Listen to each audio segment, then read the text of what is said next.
On behalf of our company, myself, and the team, we are delighted to welcome you to the event today.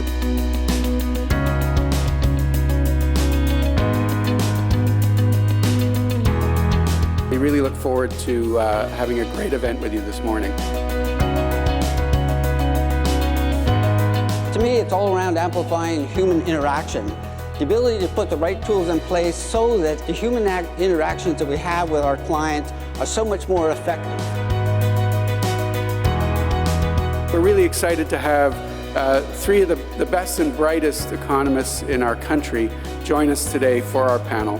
In my view, housing policy has been the biggest probably factor having an influence on the swings in the Canadian housing market. I don't think that the correction is over.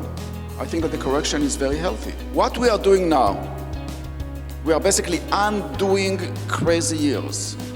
We are simply undoing the craziness of 2016 and early 2017 in Toronto and the craziness of 2015, early 2016 in Vancouver. Some tweaks probably would benefit without overcomplicating the system. And then obviously, if markets really did weaken more than we forecasted, if the impacts linger longer or they're deeper, then at that point you consider maybe we loosen up some of the measures, or obviously lower rates would be part of it.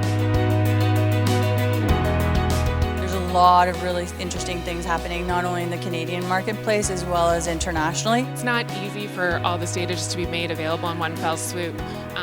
There probably need to be ongoing conversations with the regulators and the privacy commissioners and other discussions that are had. So I think that sold information on realtor.ca will become more widely available, but it will just take a little bit of time. What part of the process is being addressed? What re-engineering effort is underway to do something better? Broadly, you could say they fall into categories that are making things better for consumers or making things better for the real estate industry within the industry itself. And a lot of the companies that are getting interest are actually in the latter category, the re-engineering things for realtors. At its core, the disruptive technologies that we're seeing are changing the way that we work, live, play, shop, and invest. And real estate is changing right before our very eyes. What we really see is there's three components. There's the lead generation and there's the upstream, which is your Zillows. There's the actual sales operations that happen, which is where we focus, particularly our industry, which is inventory management, contract generation, and all of your operations side. And then there's downstream all of your financing and the other components of mortgage and banking that go into it. And they're incredibly disconnected. Just a sea of change that's happening all around. And,